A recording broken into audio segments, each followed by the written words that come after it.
morceaux j'ai vu que groupe boo xam ne groupe bu amoon avenir la.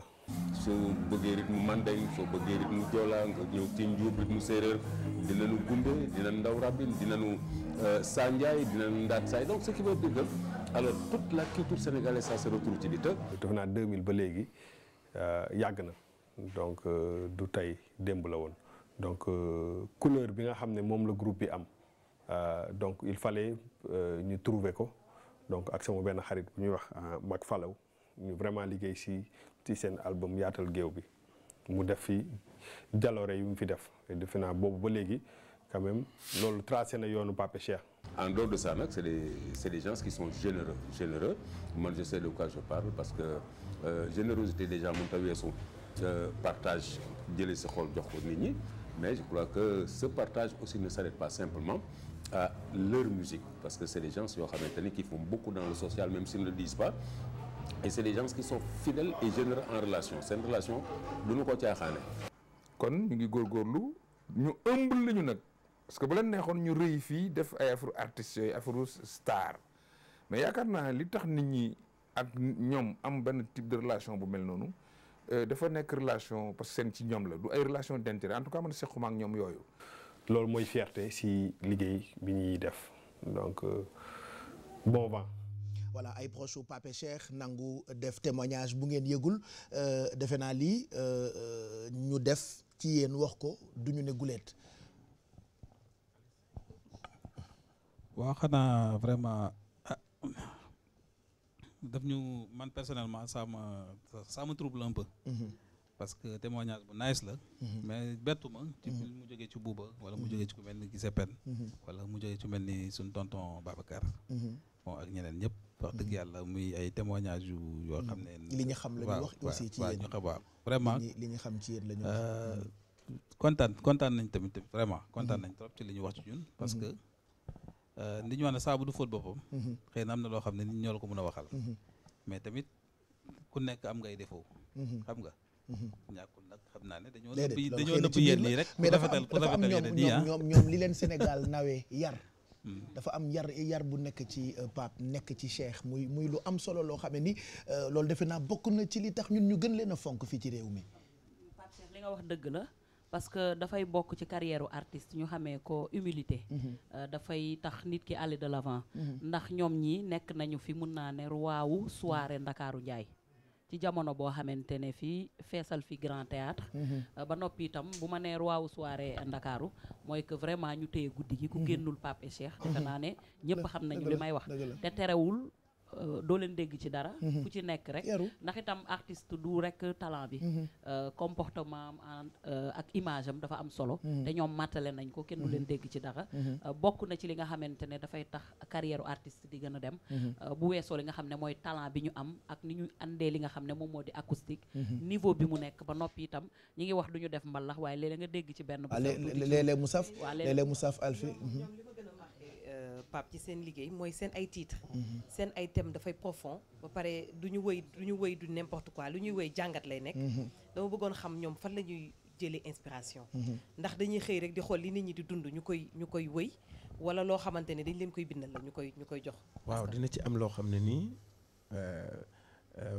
maa ngi jégalu parce que comme ñi nga xam ne léegi ñoo jaar def ay témoignages leen di remercier bu baax a baax de passage bu dee booba moom Pape Cheikh moom ci loxoom la njëkk jaar ba tey ji bu ñu xamee ginnaaw yàlla ñoom fii la je crois que fi ñu toog nii sax bokk na ci bu ma newul fii lañ doon njëkk a defee suñu test ak Mac Falaw soriwul fii parage yi salle bi la ak studio bi fii lañ njëkk a enregistré di gisee bon sunu mag la ñoo dëkk Babacar Gueye xam nga comme ni nga ko wax amuñu ñun lu ñu wax ci ay relation yooyu daal li ñuy wax texte yi nag dañuy nekk dañuy partager comme ni ma la wax rek et puis dañuy discuter dañuy dem dana am ay thèmes yoo xam ne da ngay dem ba ca lu mel ni ma jottali dafa nekk texte boo xam ne nii dañ doon wax ci sida il a fallu que ñu dem ak ONG bi ñu doon liggéeyal ne ko mu yóbbu ñu koo xam ne nii yàlla da ko nattoo jàngoro bi ñu boole ñu liggéey ak moom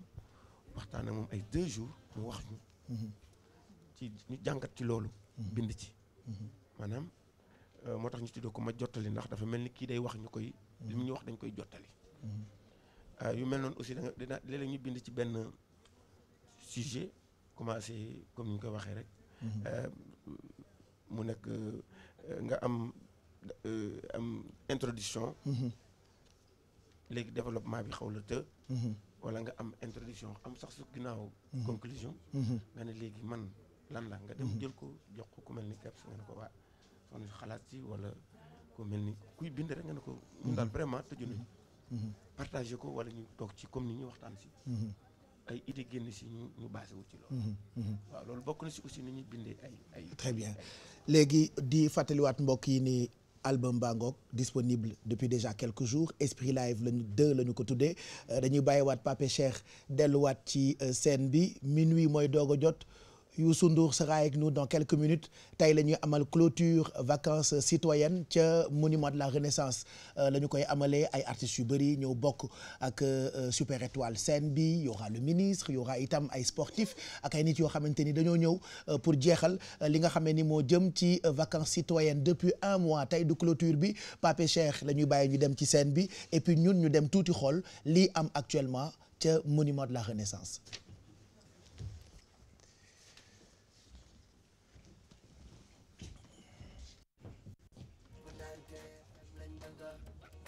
dem nañu.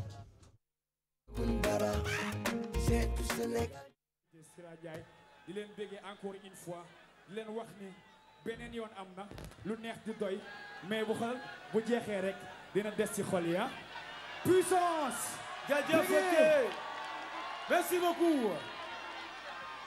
merci beaucoup. est-ce que ça va?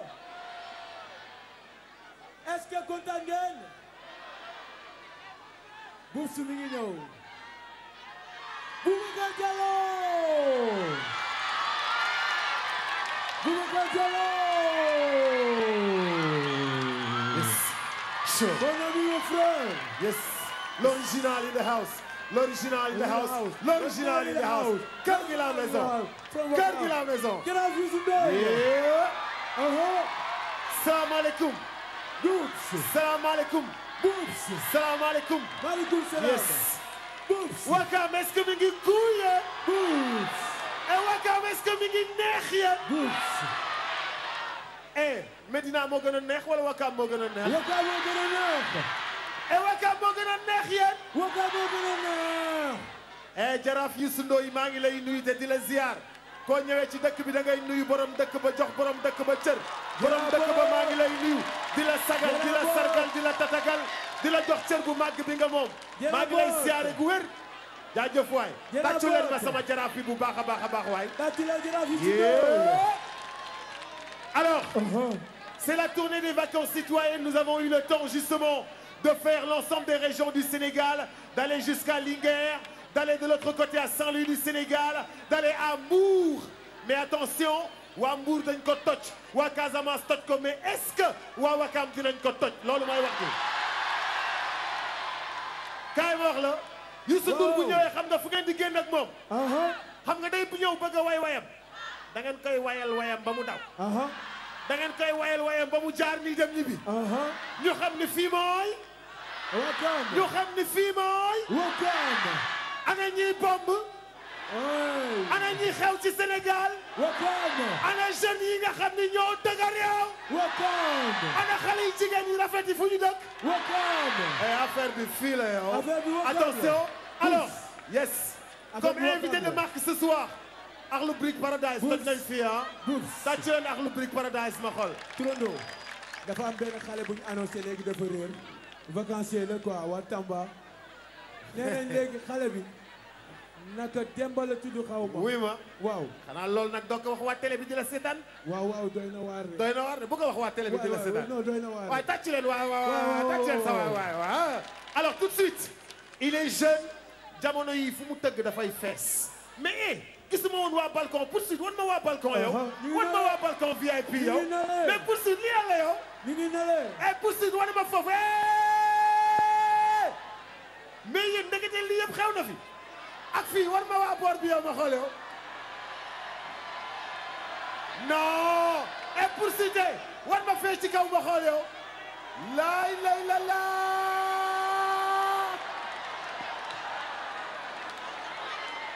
mais ñi ñooy ñan yow mais ñi ñooy ñan yow ñi Wakaam lañ dëkk ñi Wakaam lañ dëkk non fii mi ngi toj tout de suite il est jeune exceptionnel fépp fu mu dëgg dafay fees tàccu leen Kéba Seck rakki Thione Ballago Seck mu daal di dugg si waaw Kéba yes ana kuréel bi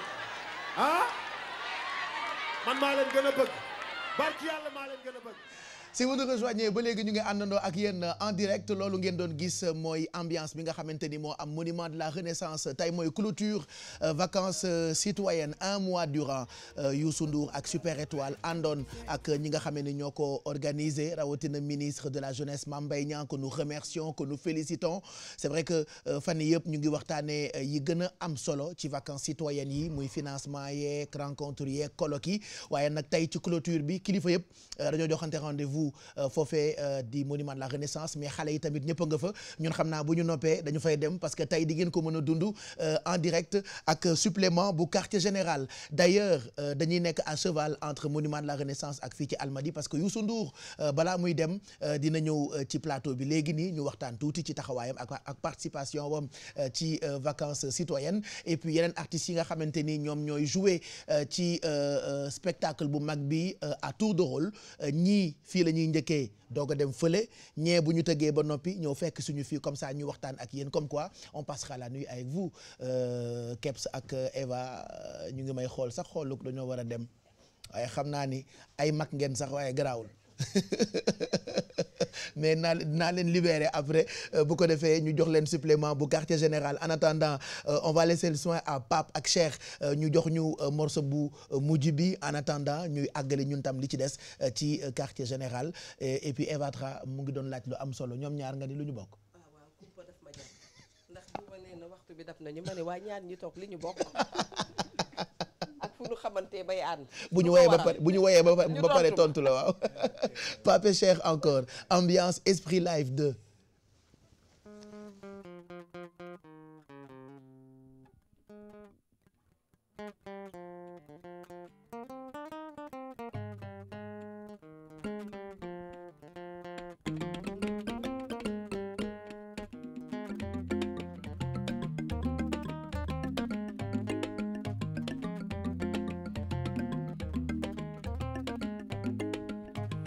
naa ngi def la waayam bum tax ngi tëb di dal yow te ngaayam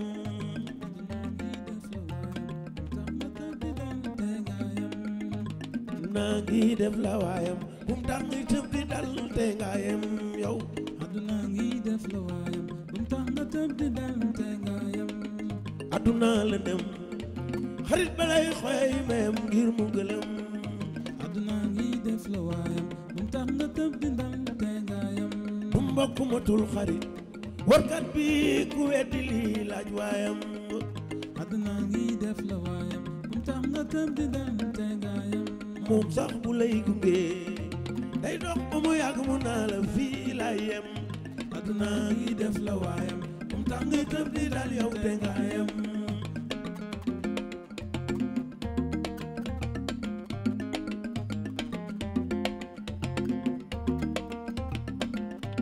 lim la may tey ji mayoon na ko démb waayam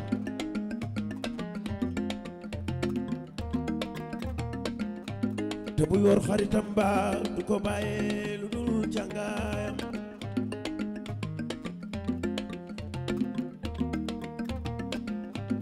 aduna war na xarit ba xañ na ko yaay xañ na ko baay ay naqaram ak tiisam du ko nëbb waayam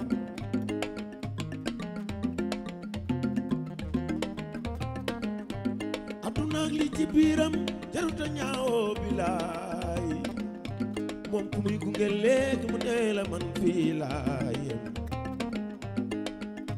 aduna ngi def la waayam muy tëb di dal yow te ngaayam yow aduna ngi def la waayam mu tax nga tëb di dal te ngaayam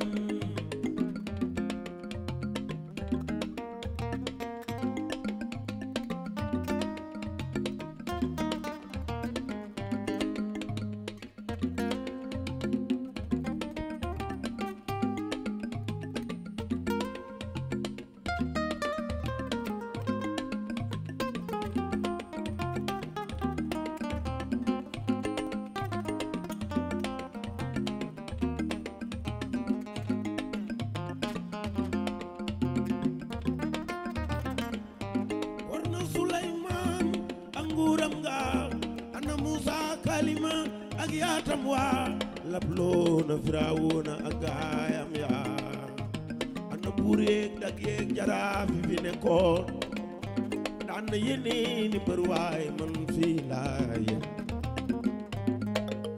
aduna ngi def la waay ndax ngi tëb di dal yow te nga yem yow aduna ngi def la waay ndax nga tëb di dal te nga yem bu ñii dëggi tabax ñi de sàkkat jeegi tax aduna ngi def la waay bu tax nga tëb di dal te nga yem aduna yoon wu gudd la tera tax soo moyul di nga pëtax te nga yem aduna di ndox la ko rax rek moo ko nax te nga yem li la war naa tax la nga sóoraale yow sabax te nga yem te nga yem te nga yem fii laa yem. merci Pape Cheikh kontaan nañu Esprit Live 2 mooy album bi rendez-vous ca kanam Just for You. Inch'Allah suba yéen a ngi Vogue voilà donc yéen te ngeen ma yóbbaaleel ñoom Eva Trac nee naa leen ay maire la ñu léegi mais ñoom dañoo bañ quoi Eva bañ na Kebs bañ na mais ñoom ay sotti pay faal ay xale lañu. nee naa ko dañoo xëy rek gisandoo ñu man ak moom ci télé dañu ne cëpp man ak Pape Cheikh lañ gisandoo ci télé ba tey nañ ngir rek man maire laa waaye du ma tere dund boobu laa koy tontu.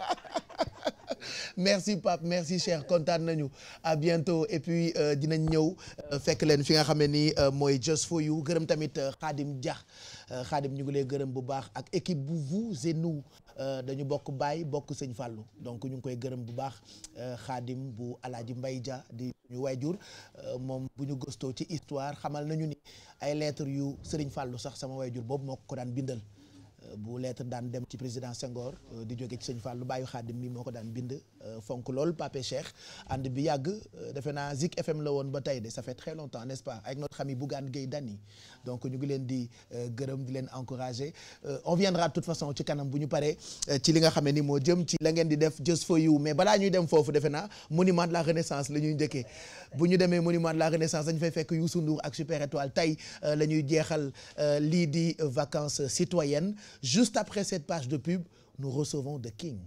Si vous nous rejoignez depuis 21h30 ñu ngi àndandoo ak yéen tey samedi mooy clôture bu vacances citoyennes et comme ni ñu leen ko diggee woon dañuy recevoir ki nga xam ne ni mooy accompagner ndaw ñi depuis déjà 1 mois ci gox yeeg gox-goxaan yu nekk Sénégal pour àndandoo ak ñoom gunge leen ci vacances citoyennes on va le recevoir tout de suite muy Youssou Ndour. waaw waaw léegi mi ngi léegi indil nga ñu ko waaw indil naa la bismillah. bonsoir président ñu ngi lay nuyu bienvenue.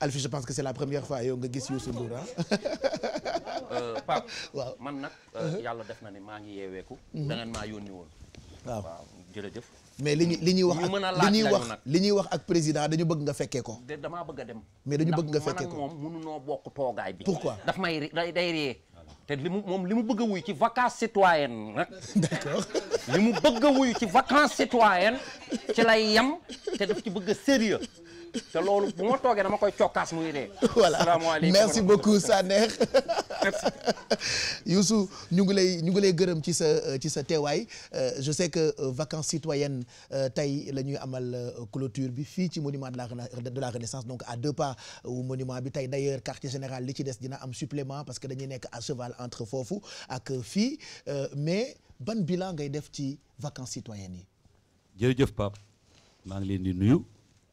plateau bi yëpp di nuyu téléspectateurs yi dëgg la tey la ñuy clôturer fii ci monument de la Renaissance artistes sax commencé nañu jàll ba nga xam ne tout à l'heure ñun la ñuy yéeg pour terminer vacances citoyennes bilan boo ma ko laajee damay dellu si ci début bi xam nga nit da ngay am objectif dañu amoon objectif toucher près de 500 000 jeunes en live.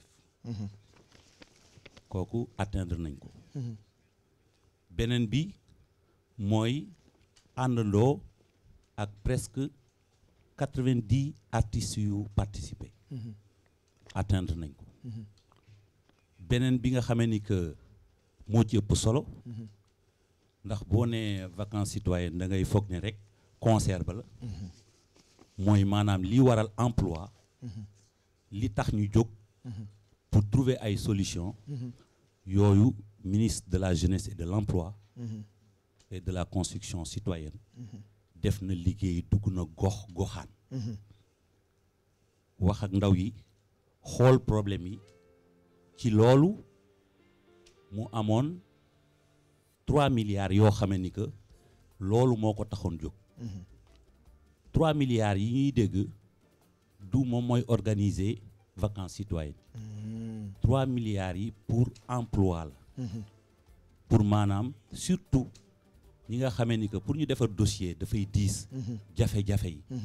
ñooñu ñu xaw a yombal léegi les procédures. wutal leen ñu leen bindal projet. pour que yëf yi gën a gaaw. 3 milliards yooyu la ñu dédié. en tout cas si auto emploi bi ak emploi bi foofu. kooku je pense que le ministre est à féliciter. def na ko ba mu mat.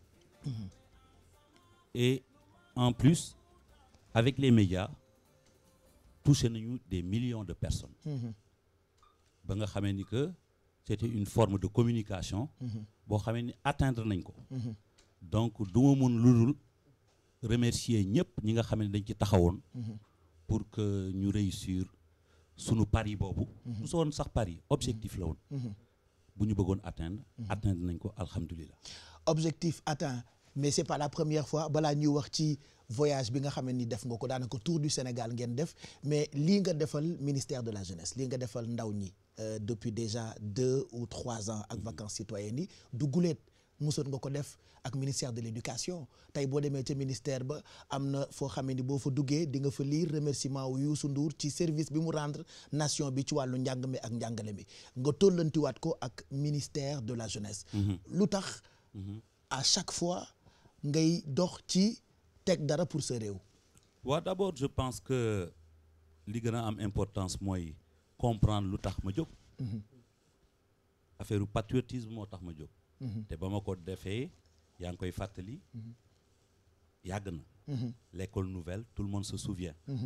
def nañu tour du Sénégal. et jusqu'à présent boo duggee biir ministère de l'éducation. voilà man ak Alaaji Jili remerciement baa nga fa. mu baax ma yàlla na yàlla seddal suuf ci kawam.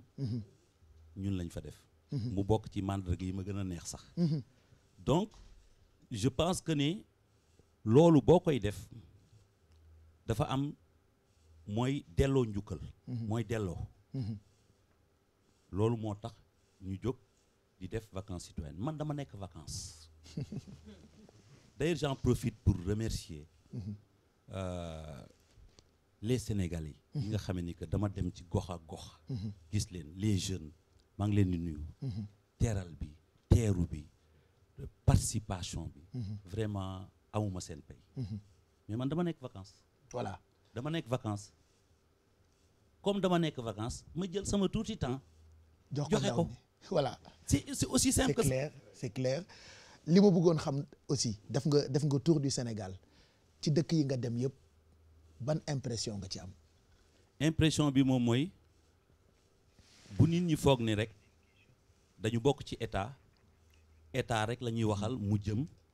waxi état jëm ci nit ñi non impression bi ma am mooy emploi ngandi problème. Quand tu vois des centaines de milliers d'enfants, de jeunes, war a liggéeyuñu ngandi maamu problème la. donc la démarche dafa simple. dañuy ñëw indi li gouvernement bi bëgg a def. ensuite ñu jël pression ci public bi pour def ko ci gouvernement pour mu yokk loxoom. loolu mooy démarche bi. à la preuve aujourd'hui loo xamee ni que 3 milliards la woon. def nañu pression ak public bi. ba tey premier ministre. wax na ni en 2016 10 milliards lay nekk. tant mieux pour les jeunes. pour l'emploi. donc affaire bi ñi ngi wax jëmale ci gars yi mais ñi ngi aussi jëmale ci public bi di def pression état bi pour mu yokk loxoom voilà pour montrer que l'emploi c'est crucial c'est très important pour un bilan loolu moo tax satisfaction bi aussi côté bu mel noonu daf ciy am pour wane ne que nekkuñu fi rek pour waxal état bi dañ fi nekk aussi pour def pression ci état bi pour mu yokk loxoom voilà loolu est-ce que gis nga ni jeunes yi ci région yi ils sont assez motivés pour am cawarte pour rek wut emploi boobu ngay wax ci tournée bi nga jot a def ci région yi. man dama gëm ni que sénégalais bu nekk da ngaa bëgg lu baax kon c'est évident que bëgg nga am vraiment métier bëgg nga am looy gagner pour faj bu mu gàcce dog bu mu gàcce donc je pense que ni muy ku mag ki muy ku ndaw ki ñëpp aspiré nañu am plus donc loolu li ñuy sentir fii ci Dakar loolu la ñuy sentir fépp ci Sénégal nga xamee ni que nit ki dafa bëgg a tekki donc loolu ma nga fa loolu moo tax daaw nga yenu saaku ceeb ren muy taw nga téye parapluie bi way pour jàppale ndaw ñi ci seen combat. waaw ñaar yëpp nag dafa wuute tuuti benn bi saaku ceeb bi bon bés boobu dama rek jékki-jékki rek aalu ne ba attends tey daal dinaa def benn promotion benn. mais président saako bi diisoon na de. waaw tuuti man maa ngi woon ci suuf mais dama yëg métit bi. waaw diisoon na tuuti mais xam nga da nga koy entendre rek. ndax message bi ndax ñi nekk sa kanam. di la xool ak li nga bëggoon a wax donc message bi passé na. et bërki dem nag Diourbel. maa ngi leen di nuyu au passage. dañu commencé yàlla ji di taw. muy taw waaw. bon public bi bañ a dem. bon malgré problème bi nga xamee ni que moom moo mën a posé wu techniquement. parce que courant la. ak ndox ak ay nit. donc ça peut être dangereux. donc ñuy gérer foog naa joué nañu 4 morceaux. après nag mënatuñu woon continuer parce que matériel bi mi ngi doon tooy. te courant bi wóoratul woon. foofu la ñu arrêté concert bi. mu nekkoon aussi un événement et à un moment. bëgguma woon nekk rek juste ci kaw scène bi nii. fii muur. ma bëggoon dem ci public bi. te léeg-léeg boo woyee sa bopp bi tooy léeg-léeg mën na rey sa baat. donc ma jël parapluie bi dem rek pour yeggalee Sëñ Fallou bi. kese waaw ndax looloo taxoon ma demoon ci kanam. y a eu quelques critiques fan yi ci vacances citoyennes ak taxawaayu Youssou Ndour loo ciy wax. waaw je pense que ne la ma la wax ci début bi rek laay waxaat. objectif atteindre ko waaw man naaw ma jot de. billaay yu bari duma ko yëg sax. man casquette yeeg yooyu. yi may de temps bu ndaw bu ma am sama njaboot. aw ma jot. yu bari duma ko yëg d'ailleurs je leur ai dit arrêté ngeen ni ñëw di ma wax ay lii am na wala kii wax na isu wax naa leen ko ba mu leer nañ. parce que aw ma jot je ne dis pas que je suis pas au courant. mais dama am objectif. léegi bon buñ ko wàccee woon balaa teer. ci explication bi moom mooy comme football. d'ailleurs c'est l'occasion de féliciter les Lions. encourager leen ci yoon wi nga xam ni que moom la ñu ne. football man ma ñëw am sama stratégie am sama objectif teg sama équipe. di song di daan di dugal. adversaire bi dafa yaakaar ne naa ko jox penalty du ma ko def parce que simplement il y a des gens qui n'existent que par les médias. mën ma may leen penalty di leen tudd wala di yokk seen wax du ma leen tontu. du ma leen may benn visibilité. sama objectif maa ngi koy atteindre kenn mënul dajal 100% amul fenn. mais majorité ba. moo ci am solo. après te waxoon naa ko il y a quelques années. bàyyil su ma la rombee. bàyyil su ma la rombee nga wax ma lu ñaaw. góor gi nee na. waxoon naa ko. gisoon naa ko. beneen bi man ma wàcc ci langue politique bi. gaa yàggaguma ci 5 ans la ñuy defagum ci politique. on est jeune en politique. xam li ne ci politique xaw ci jàng tuuti. ñëw bokk ci sénégalais yi nga xam ni que ñoo fal président Macky Sall yéene ko mu réussir di ko jàppale mu réussir di def tout pour mu réussir sauf jël sama kër gi GFM naan leen weng leen du ma ko def xam ne ñemewu ma toog ak Mamadou Ibra Kane mu toog ma naan ko non waxee leen nii yow non plus keneen noonu fii moom pour sénégalais yi équilibré te heureusement sax équipe bu mat nga yor ñun dañoo mat non mais la preuve fii lu ñu ma wax fii lañ ma ko waxee wallaay Souleymane Ndéné sama xarit fii la ñëw toog dëgg la de critiquer ba def ba kii te c'est mon ami sama waay la saa yu nekk da fii ñëw donc fii c'est clair mais leneen lépp lu ma mun dinaa ko def pour sama waa ji réussir sama waa ji ndama ngi ci gàccee ngi ci voilà donc am na ay lecture yu may mën a def yu demaat ci way bar géej nit bu lay wut jéem jotu la dafay fexe jaare ci ñi nga gën a jege pour yàqal waaye bu ko faale dëgg la Macky Sall dama koy jàppale te ku nekk na nga far fi nga far ku ne am nga droit far fi nga far dama koy jàppale dama bëgg mu réussir te ñooñu nga xam ne dañuy jéem a di critiquer di expliquer di mélanger les choses parce que la musique politique mélanger toutes les choses nañu xam ne que je fais bien la différence différence bi moom dama koy def bu baax a baax mais nag démocratie mooy wax sa moroom wax cokkaas ku amul buzz comme ni ngeen koy waxee cokkaas la ku ay tendance ak yooyu quoi voilà tendance tuuti di yàq dara aussi non def pelloo aussi ci wax ji ma ne loolu mooy àdduna Mohamed Kebs vas-y mooy rek vacances citoyennes chaque année président maa ngi lay nuyu chaque année dafay am vacances citoyennes waaye bis bu set ak bi nga xam ne moom moo ci xew lan moo nekkoon particularité vacances citoyennes année bi waaw mooy atteindre maximum de jeunes pour yee leen si possibilités yi am ak yoon yi ñu mën a jaar ndax boo ko xoolee loolu ministre bi mën na koo wax am na jeunes yu bare seen problème mooy dañu amul métier donc am na ministère de la formation professionnelle donc bu lëkkaloo dafay wane ay yoon yoo xam ne dañu mën a tàggat xale yi muy maanaam si wàllu formation ku am formation ba pare mën a bénéficier wu par rapport ak structures yi nga xam ne moom moo tegu pour mën a am liggéey waaye xam nga dafay jafe pour nga mën a xayma ñi nga xam ne ni ñëpp am nañu diplôme ba pare wala am nañu métier ba pare te liggéeyuñu ak ñi nga xam ne que yàlla def na amuñu possibilité boobu donc objectif bi ren moo doon ñooñu nga xam ne que amuñu possibilité boobu yee leen ci wàllu formation ñi nga xam ne am nañu possibilité parce que métier du rek ki ko dem jàng ji am na ñoo xam ne commerçant la ñu dañ koo xam bu baax a baax bi ñu demee Linguère ci dëkku Aly Ngouille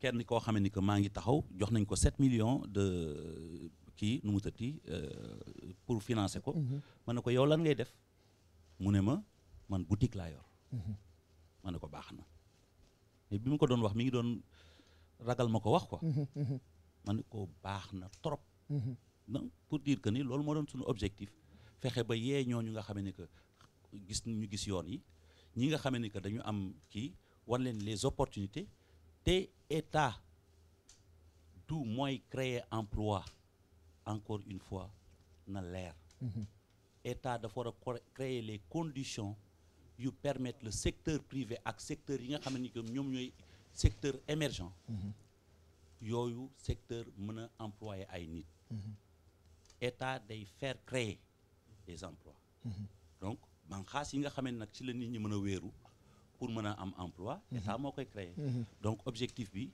si loolu vraiment atteindre nañ ko bi ma la joxee nit ñi nga xam ne que vraiment nekkoon nañu en contact avec Mohamed spectacle yi muy assuré ci vacances citoyennes dañuy gis ne léeg-léeg da ngay teg musique bi fële am ay messages yooyu véhiculé wax ak public bi est-ce que message yooyu trouvé nañu réception bu baax a baax a baax léeg-léeg nag mu nekk ay message yu am solo mais léeg-léeg tamit mu nekk ay message yu doy waar dama dem Linguère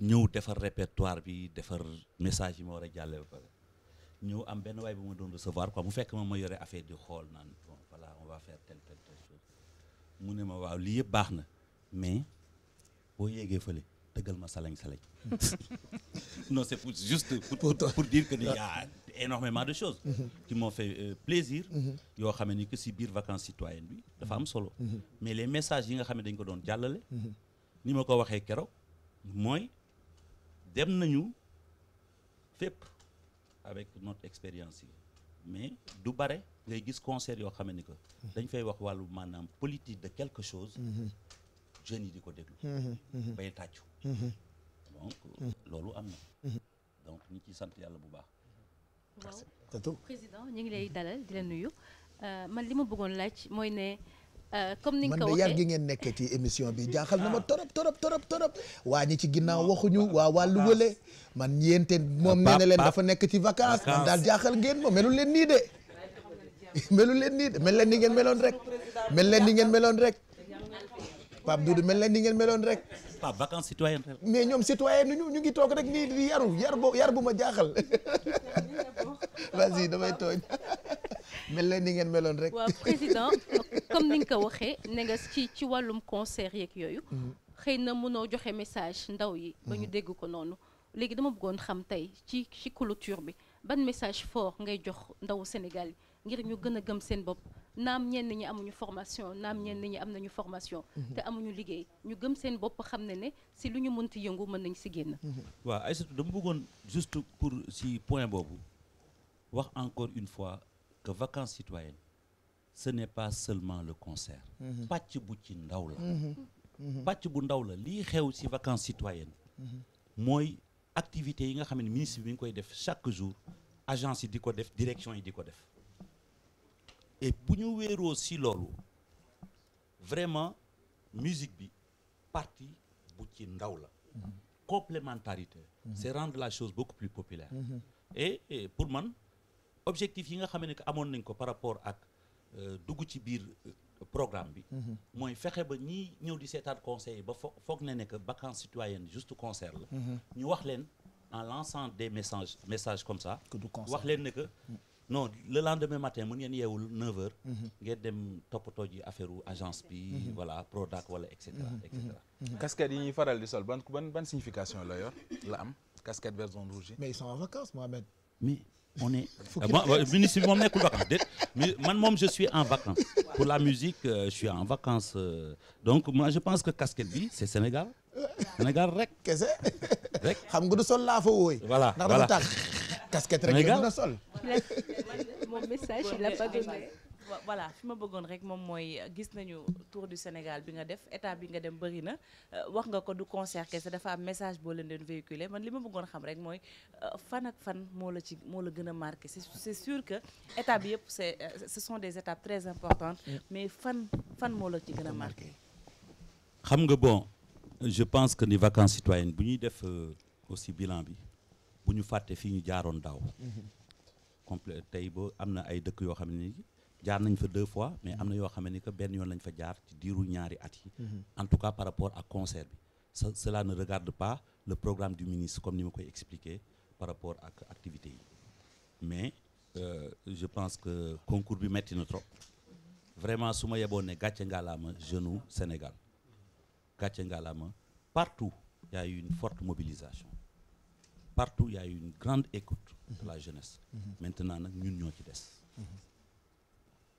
Pape Cheikh man de li ma bëggoon laaj rek mu xaw ma jaaxal tuuti mooy monsieur le président léegi dafa wax ni il est en vacances waaw ndéedéet nee na moom dafa nekk vacances boo xamante ni dafay sillonner tout le Sénégal du noppal man dama bëgg xam ban moment lay noppal bu 1 mois yi jeexee melal ni nga meloon rek léegi ban moment la monsieur le président di noppalu waaw xam nga ndax repos dafa baax ci nit waaw xam nga tuuti temps bi ñuy desee dëgg la tuuti temps bi ñuy desee moom la ñuy jël joxe ko pour mën a participer par rapport vacances citoyennes damay wax ne que musique gis naa ci lu nekk dem naa ci fu ne xam naa yëpp musique macha allah yëpp am naa ko wutatuma dara ci loolu dama koy def pour me faire plaisir damay def musique actuellement pour me faire plaisir et en me faisant plaisir dafa mel ni bu ma ko imaginer waat encore quoi comme avion buy naaw quoi wala hélicoptère mu ne naaw ngelaw bi bruit bi ak ngelaw bi déranger ay nit te moom xamu ci dara mi ngi dem ngelaw bi mi ngi déranger ay nit ainsi de suite et quand je me fais plaisir donc peut-être ce que je sors ce que j'amène en me faisant plaisir c'est fort c'est le lieu de reconnaître que le dernier album a été très très très bien accueilli et ça fait mal à certains et malheureusement en tout cas jusqu'au moment où je vous parle il en reste encore du plaisir ñii ci kanam une question Eva léegi saa nga tase xale yi ñu ne ñu nuyul leen ñu grand Youssou Ndour kon boog tey xanaa ce sera l'occasion waaye PDG actuellement ni nga toogee nii dana am mi ngi am yenn xale yoo xam ne ñu ngi toog jàkkaarloog yow exemple de réussite nga kenn du ko nattable kenn du ko weddi parce que dañuy wax xale yi léeg-léeg wax leen seen modèle ñu daal di cité ñu bëri ñu fi nekkul actuellement yaa ngi toog ñoom ñu ngi lay seetaan ma bëggoon la laaj boo dee conseiller xale lan nga koy wax ne mooy clé pour réussir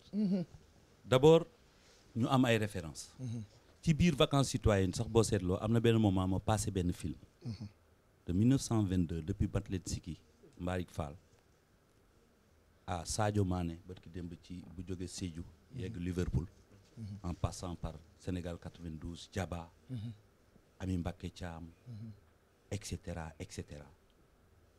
D'abord on est un grand peuple 14 millions lañu mais réew mu mag lañu taxawaay yàgg na donc loolu il faut que xale yi xam ko parce que ñun ci loolu la ñu xool pour prétendre en tout cas nekk seen bokk ci seen ay références donc yooyu la ñuy njëkk a teg gëm leen seen bopp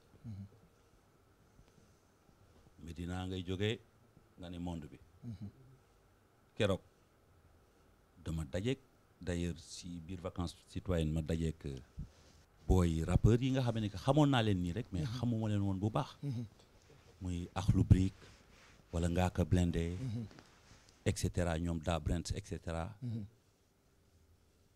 et may waxtaan ak benn ma ne ko booy su ma rak lan nga def mu ne ma man grand def naa licence ma ne ko bindal tubaab bindal français en rap dem concurrence gi kii waaw international licence la am licencié au Sénégal bu bindee waa ji mënu ko dara fale gëm leen seen bopp loolu laa leen di wax gëm leen seen bopp Sadio Mané Sédhiou la jóge ma nga Liverpool il rentre dans l'histoire dëgg la et cetera yooyu mooy tax mooy mën a galvaniser nit mu am jom dans nos maisons c'est ça comme ça cela se passe même ci biir kër ndey ju baax ak waajur bu góor bu baax toujours dafa naan la xool leen ci seen mag ji wala xool leen ci seen rakk ji ndaw la waaye référence la donc je pense que yooyu la ñuy d'abord indi ensuite wax ne que on est dans un monde boo xamee ni que c'est très difficile on ne parvient plus à maîtriser les naissances nit ñi dañuy gën a bare donc la situation dafay gën a difficile tout ce qui est aussi concurrence day gën a metti donc il faut que nga gëm sa bopp ba pare boole ci yeneen jàng très important jàng wuti xam-xam ak ubbi bopp bi booy waxtaan ak mag ñi de sa bopp ubbeeku nga devenir une personne intelligente une personne intelligente une personne diplômée mënu ko de ma lay wax lu leer nañ boo delluwaatoon ginnaaw léegi dañu la wax ban moo ci gënal suñu borom intelligence ak diplômé waaw ban moo ko ci gënal dañ ko laaj comme xam nga yaa ngi ak ustaas yeeg yooyu na nga ko laaj donc c'est ça yooyu moo am importance yooyu la ñuy wax xale yi pour ñu comprendre ko après nag voilà ñu ñafe seen après li ci des duñu la téye parce que minuit 54 moo jot. léegi ma war a yegg de waaw monument de la renaissance fees mais doo ko wane tuuti sax ma voilà ce serait ñu wane ko tuuti d'accord ayca minuit 54 mooy doog a jot non mais aw ay dóor la rek ay dóor la rek mel leen ni ngeen meloon rek bi ñu commencé boobu ba tey yéen a ngi may apprécier mu toog rek ngeen wan ko yar mel leen ni ngeen meloon rek nanu ñu dem monument de la renaissance vite fait wan ko Youssou balaa muy jóge fii pour dem après ma dem fekk leen fa yeneen gars yi ñëw fekkal si la waaw jeex na ayca ñu dem monument de la renaissance et on revient juste après. du yéen ay tànn man maay tànn non du yéen ay tànn yes affaire bi fii la déggal gars yi non affaire bi fii la est-ce que affaire bi du fële attention voilà fii la mais nous avons le temps de voyager parce que les vacances citoyennes nous avons fait le tour du Sénégal jusqu'à Ziguinchor jusqu'à Linguère de l'autre côté à Saint-Louis du Sénégal nous avons été émerveillés à Saint-Louis du Sénégal nous avons été marqués par un jeune avec une belle voix qui nous a tout simplement présenté la ville de Saint-Louis. Avec sa voix, nous avons dégusté les merveilles de la vieille ville de Saint-Louis du Sénégal, ancienne capitale du Sénégal. On applaudit s'il vous plaît Sen Dom, Sen Xarit, Zoula s'il vous plaît mesdames, messieurs. Tàccu Zoula ma xool waay balax bi ci la bokk. Wakam, vous étiez plus généreux que ça. ci kaw su ma sañoon loolu rek laa bëgg ndax nag loolu mooy sama rôle te je crois que man li ma gën a soxal mooy Sénégal bañ a des ginnaaw te xam naa ni que des millions et des millions de Sénégalais loolu moo leen soxal kon nag yàlla na jàmm yàgg. merci à tout à l'heure jërëjëf maa ngi dem ca scène ba. jeex na jërëjëf. voilà merci kontaan nañu ci Youssou Ndour defe naa mën nañu ko bàyyi mu dem et puis bu la neexee ngeen gunge ko tamit de ñu def tour de table rek da nga bëgg a dem waaw d'accord koy remercier. Wakaam laa dëkk vas-y waaw te man kon kii da ngeen dem jës man maa ngi dem ci monsieur le président. kon merci Alfie kon maa ngay dem waaw merci Alfie ba lundi inchallah merci beaucoup Eva Tra merci Aïssatou Paye Fall dama leen di bàyyi ngeen gunge Youssou merci Kebs. waaw ñu gunge ko merci beaucoup di gërëm bu baax. El Hadj suñu xarit waaw suñu xarit El Hadj Perle ñu koy remercier bu baax.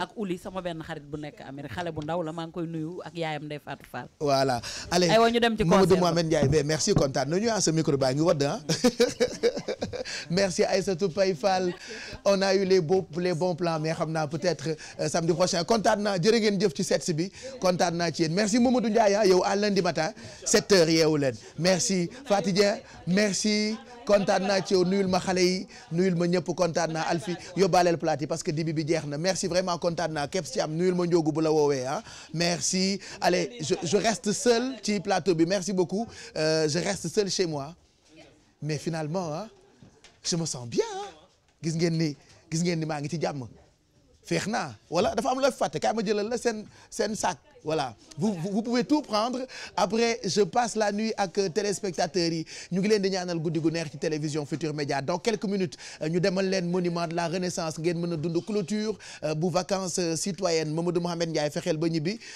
kenn deful consigne pour ñu dem ci concert bi ñibbil sa kër directement Kebs Thiam xam naa fi nga jëm waaye dama koy wax en direct Pape Cheikh la war a dem les autres mel leen ni ngeen meloon rek voilà merci donc ñu recevoir fileeg ay minutes artistes yi nga xamante ni dañuy bokk ci clôture vacances citoyennes ñoom ñëpp à tour de rôle dañuy fekk si ci plateau bi ginnaaw Youssou Ndour bi mu ñëwee moom lu toll ci 1 mois mu àndandoo ak ministre de la jeunesse pour joxe ay concerts yoo xamee ni amaana la ko yëkkati woon ay at ci ginnaaw àndoon ak ministère de l'éducation ren ni daaw mu àndaat ak ministre de la jeunesse li gën a am solo nag ci vacances citoyennes ni booba tey ñu ngi koy wax ci sunu ay émission ni dafa am ay colloque am ay financement am ay rencontre am ay séminaires yoo xamante ni jëriñ na ay ndaw yu bëri li nag defe naa bonus rek la muy concert yi loolu moo waral tey clôture bi alors dañuy dem directement monument de la Renaissance fekk fa DJ Boubs ak artistes yi nga xamante ni ñooy assurer première partie bi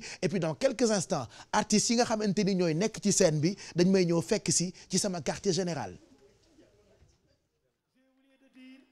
Sama référence DJ Boubs tàccu leen sama référence merci beaucoup merci Zoula c'est le garçon qui habite Saint-Louis, le jeune Saint-Louisien. Il nous a énormément fait plaisir. Mais ça sent que Youssou Ndour arrive, hein. Ça sent, hein. Ça sent, hein. Ça sent que Youssou Ndour arrive, hein. Ça sent, hein. Mais laata Youssou Ndour di ñëw dafa am koo xam ne day waye doog Youssou Ndour. dafa def benn son bu doy waar ak koo xam ni dafa ñëw toj fii kooku mooy Wizkid. ku def son ak Wizkid. ku def son ak Wizkid. Who make a lovely song with Wizkid. He's just gone. He's just gone. Aïda. Aïda. Elle est là, elle a de la classe, elle est pétillante. Xaaral ma ñëw, xaaral ma ñëw, xaaral ma ñëw, xaaral ma ñëw, xaaral ma ñëw. Indi sa loxo yo. Waay kii kan la waay.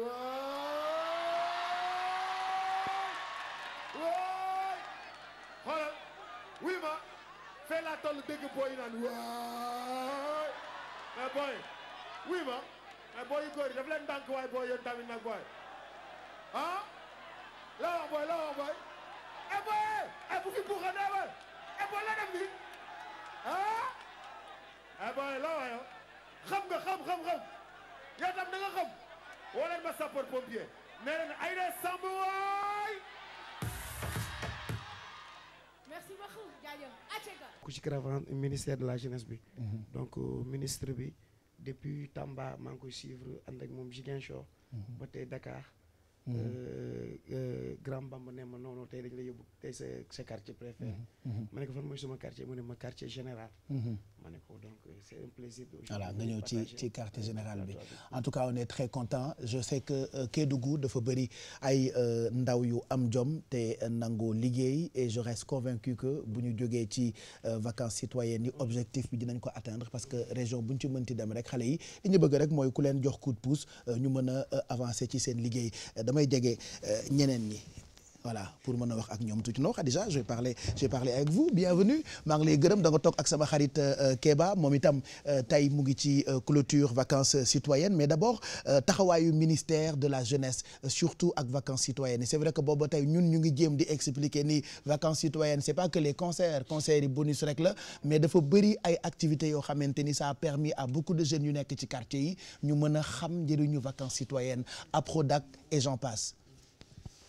waaw bonsoir Pape Cheikh vacances citoyennes yi conseils yi comme wax nga ko dafa am loo xamante ne xëy na duñu tàyyi ci di ko préciser moo di vacances citoyennes yi par exemple édition 2016 ça a été 33 jours de caravane 33 jours de caravane yoo xamante ni 9 dates de concert la donc leneen li ci des yëpp ci ay activités républicaines la ay activités yoo xamante ne day concourir à des actions citoyennes promouvoir des actions citoyennes concert yi am na ci solo parce que am na ko wax léegi ci plateau bi les loisirs ak divertissement li ñuy wax loisir ak divertissement te ci concert foofu la bokk dafa bokk ci li nga xamante ne day contribuer équilibre psychologique u jeunesse. ci la ñu mën a dégloo sax. yenn message yi ngeen di jàllale. exactement boobu day fekk jeunesse bi day réceptive ci message bi ñu ko mën a délivrer. grand Youssou Ndour dafa nangu accompagner daf ci ay moyens am daf ci engagement am énergie am. accompagner caravane citoyenne depuis 2 ans maintenant et innovation bi moo di daaw dañu defoon par exemple 5 concerts ren ñi ngi ci 9 concerts donc engagement boobu mu ci def parce que dafa xam ni que pendant le moment où jeunes yi dañu nekk dañuy dund épanouissement di dund concert message bi nga leen di délivrer dañ koy dégg donc ministère bi en tant que département institutionnel dafay communication xam nga ci lu bëri moment yooyu day fekk ni que jeunesse bi mi ngi réceptive ci message yi ñu ko mën a délivrer d'accord message yi nag gravité wul ci leneen lu dul construction citoyenne ci takku liggéey parce que ministère bi dañu ne jeunesse emploi ak construction citoyenne donc dafa nekk benn sas boo xamante ni boo xalaatee ni que Sénégal 65% de la population ay jeunes la donc émergence bi président Macky Sall di wax mënul jaar feneen fu dul ci jeunesse bi moo tax caravane citoyenne dafa nekk benn moment boo xamante ni ministre Mame Mbaye Niang dafay faral di wax ni que dañuy naan vacances citoyennes mais dialogue républicain la gën a nekk avec la jeunesse nga xamante ni day nekk weer boo xamante ni bu ñëpp nekkee vacances jeunes yi nekk vacances ñoom tamit am jot ñu toog ak ñoom di waxtaan ci li nga xamante ni moo leen soxal moo war a tax réew mi suqaliku te xam ne que loolu ci seen bëgg la nekk voilà donc loolay vacances citoyennes en gros de toute façon ci waxtu wi ñuy waxee ak yéen ministre Mame Mbaye Niang ñu ngi may wax ni mu ngi ci scène bi pour joxe message am te bëgg naa ko xool très rapidement nga wonaale ñu ko en même temps bu ko defee ñu mën a wax rapidement ak Kéba mën leen a bàyyi ak monsieur le ministre Mame Mbaye Niang Kéba kontaan nañu et puis on te félicite ñu ngi lay féliciter ci carton bu am solo bi nga xam ne ni am nga ko actuellement ci mélomane yi sa taxawaay ci vacances citoyennes yi waaw sama taxawaay gannaaw bu ma nuyoo ñëpp di nuyu ñuy seetaan di nuyu waa Express di ñaan yàlla seen yëf yàlla na gaaw lool te jig leen amiin wax dëgg yàlla di nuyu Kebs di nuyu Moustapha di nuyu soxna si nga xam ne moom tamit ñu ngi bàyyi ko ci ministère bi di la wax ne wax dëgg yàlla tamit namoon naa te bëggoon naa yàqamte woon naa jàkkaarloo guñu sax ndax bu dul télé bi franchement xanaa neex am Kéba du caaxaan gis laa ko def Kebs ni mu def Express noonu laa la def am na benn maire moo woo démb na Pape Cheikh ñi bëgg a rey ci son bi dama sonal nit ñi ak loolu am Kéba macha allah donc may sant yàlla bu baax ci occasion bi ma TFM permettre pour ma ñëw fii parce que loolu ci vacances citoyennes bi aussi moo tax nu ma parce que dama wàcc seen ñu ne ma Pape Cheikh nee na nga ñëw wuyu ko waaw quand même ma ne Pape Cheikh man dama koy wuyu ji parce que Pape Cheikh bu ma wooyee dama ko war a wuyu ji waaw ku ma mës a woolu de wuyu si nga ma nag waaw xanaa nga mel ni nga non yow sama wooyee dama lay wuyu mais am nga may ci occasion bi quoi may profité di remercier ñëpp mais aussi vraiment di remercier monsieur Mame Mbaye Niang tu sais pourquoi dafa am ñoo xam ne dañ ko wër ci ñoo xam ne dañ ko seen noppam yi Kéba ak Sëñ Fallou te loolu lépp affaire yu yéene la xam nga su mel ni ndeysaan Moustapha Cissé moo ko tuddee doom ñu koy wax waaw ndeysaan Mame Mbaye Junior ñoom bii Jàll Baye Fall ñoom Yassa Taay di nuyu ñoom Lay Fall mais di nuyu spécialement ki nga xam ne chargé de mission la sama pël bi suñu pël bi muy Aïda Poulo moom ndeysaan day xëy soo ngoon jëree boobu ndax Kéba donc neex na ma trop ma ñëw ci kaw podium bi vraiment podium boo xam ne Youssou Ndour dafay jouer c'est un plus pour moi wax dëgg yàlla comprendre nga donc vraiment aussi ma kontaan trop ci non ñun ñoo gën a kontaan c'est vrai que nii sonn nga wàcc nga scène bi mais xam naa dinañu la yaa ngi fa ngay jouer tey man nii ni su ma jógee fii léegi incha allah penc ma laa jëm kon ñu ngi ñëw est-ce que yaa ngi ñëw man kay damay gëj naa penc bi sax waaye tey dinaa ñëw lu may teree ñëw góor jotulay jeex na merci Kéba merci Khadija kontaan nañu merci Express merci man tur bi laa mënul prononcer général Makele Kolmankolo général from Kédougou d'accord général from Kédougou mu ngoog merci à tous ñu delluwaat monument de la Renaissance ngeen mën a seetaan clôture vacances citoyennes di gërëm ñëpp sant ñëpp bu ñu limee dañuy juum mais merci à abbé Jacques Seck moom prêtre musulman imam chrétien passionné du Coran tey moo nekkoon invité bi gërëm tamit Pape Cheikh merci à toute l'équipe de production ak ñi ma àndaloon ci émission bi samedi prochain QG dafay ñëwaat évidemment alors supplément bi dañu koy àggali ak li nga xam ne ni mooy xew ca monument de la Renaissance clôture bu vacances citoyennes merci Pape Samba Thiam Pierre Da Silva Boubou Ndour pour la production de cette émission Pape Doudou séddaleel gërëm bi gars yëpp caméraman régisseur logistique Koulim Dioum on vous souhaite une très bonne nuit guddi gi jeexagul ci télévision Futur Média parce que ñun ñëpp dañuy àndandoo célébrer clôture vacances citoyennes